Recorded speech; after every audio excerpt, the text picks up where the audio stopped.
What's happening? Welcome back to another episode of The Narrative. Hit that intro.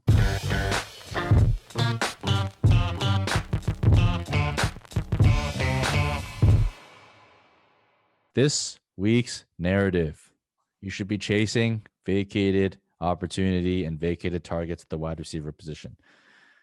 This is a topic that reemerges every offseason. And, it's one that, the great Peter Howard has covered in depth and kind of like debunked from his perspective.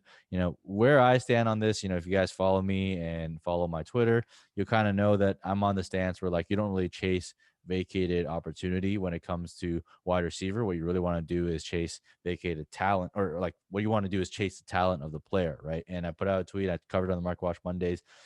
Every offseason, the McCole Hardman truthers come back and talk about how, Sammy Watkins is leaving and Demarcus Robinson is leaving. And then this year we have a new entrant into the vacated target contestant pool, and that's Van Jefferson, because all I hear about is how Josh Reynolds is leaving. And now, because he's leaving, Van Jefferson's going to walk into like a wide receiver role.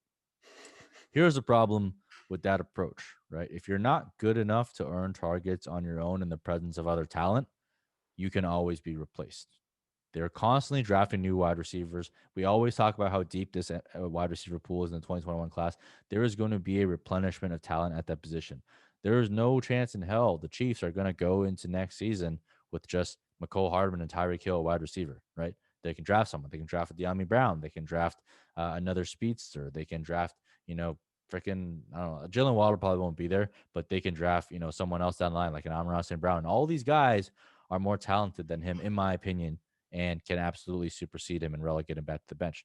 And I mean, if you look at Van Jefferson, right? If you talk about the draft season, you don't have to look back that far. What were people saying? They're like, oh, he's a route god and Cup won't be here next year. Oh, he's a route god and they can't re-sign Cup and Woods. So he's definitely gonna get the opportunity. What happened? They re-signed both Cup and Woods because they're both freaking good players and they wanted them on the team. And now they've shifted from, they won't re-sign Cup and Woods to, now Josh Reynolds is going to be gone. So he'll have the wide receiver 3 role. Anyone can come in and take that role, like anyone, because Beyond that too, like who wants that role? Like, are you yeah. ever starting Josh Reynolds in fantasy? Like at the end of the day, this is still fantasy football. You're never starting Josh Reynolds. And if you can't beat out a guy as bad as Josh Reynolds, how good are you? Yeah, I mean, I said Josh Reynolds. Look, Josh Reynolds isn't like, he doesn't stink, right? He's a football player. He gets on the field and he's had a couple of good games, but he's a jag, right? Like from a fantasy perspective, he's very replaceable. And like people get mad. Then Van Jefferson stands get mad because they're like, no, like Josh Reynolds is like really good. You're underselling him. Like you don't know how good he is. Like, I mean, if he was that good, he would have probably broken out. If he was that good, they probably would have found a way to sign him. They probably would have kept him on the team. The fact that they're just like letting him walk. And even still, like Van Jefferson could not really make a name for himself and be productive. It is very worrisome. And then stack on top of that, like all the profile red flags that he had, like, senior and all that stuff. It's just like not a good mixture, right? What you want to do is chase talent. And then people on the flip side say like, oh, well, what about like AJ Brown? What about like Kush Godwin? Obviously they ascended when, vacated targets became available. Well, yeah, that's true.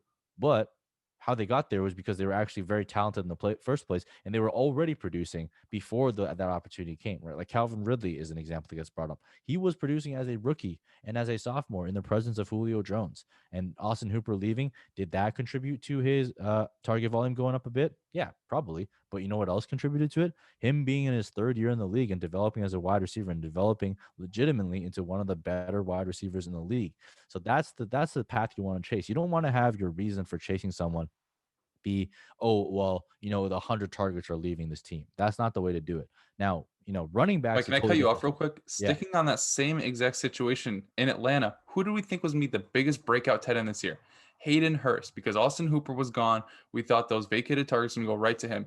Even with Julio Jones playing a partial season and them not using running backs out of the backfield, Hayden Hurst still finished with 56 catches, 571 yards, 6 touchdowns.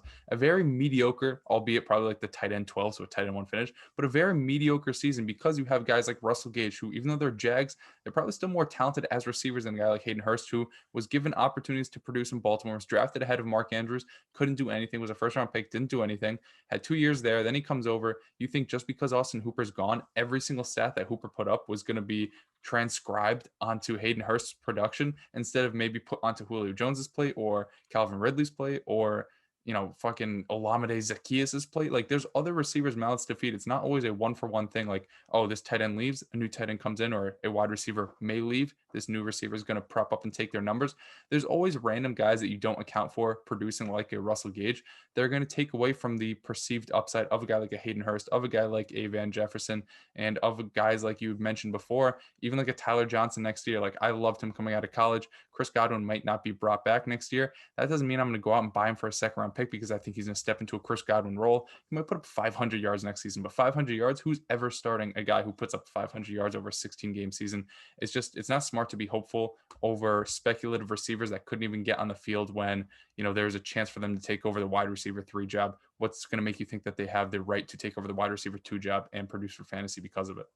Yeah, I mean, like this approach works for running backs, right? Because when a running back leaves, whoever gets promoted to starter, they're getting handed the rock, right? That Because they don't matter. opportunity, They're all the same. yeah, that opportunity is transferable, right? But when it comes to wide receiver, it's not the same because not like, when a wide receiver leaves, there's just like targets, free, open receivers down the line that you walk into and you're like, hey, I'm open. You can throw it to me. You still have to be good enough to actually get open and earn that opportunity and get the quarterback to throw it to you. That's why targets and carries, you cannot view them in the same way, right? The one thing you can view from a target perspective, which I've like looked into and noticed is a bit more of a trend, is like when wide receivers leave or come, you can look at running back targets, but that's like more of like a thing to study. But definitely don't chase opportunity in terms of targets for a wide receiver when they're devoid of talent. Like that should not be your main reason. Your one and main reason should always be, I'm gonna get this wide receiver because I think he's talented. And I'll give you an example, like Darnell Mooney.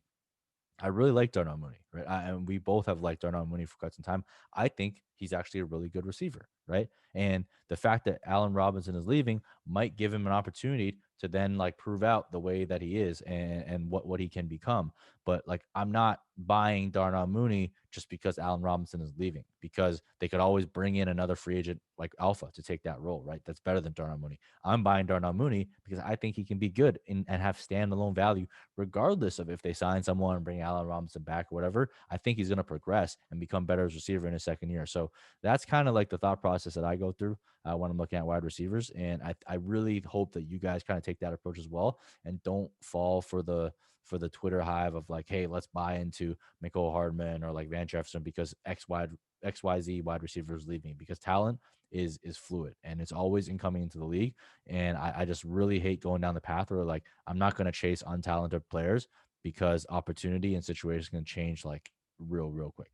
That's all we got for you guys on this week's narrative. A little bit of a process thing, just trying to help you fade the Twitter hive mind thing, right? Like you want to be different, but you don't want to be different to be different. You want to be different because you want to be right. And most of the time, Twitter hive is wrong. So that's why you're different by nature. So if you found that helpful, again, make sure you hit the subscribe button, hit the thumbs up, follow me, follow Noah.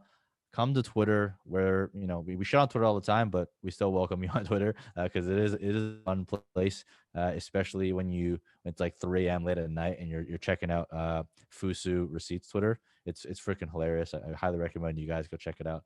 But yeah, good times to be had. Make sure you guys check out the videos that Noah and I are pumping out individually as well for the channel.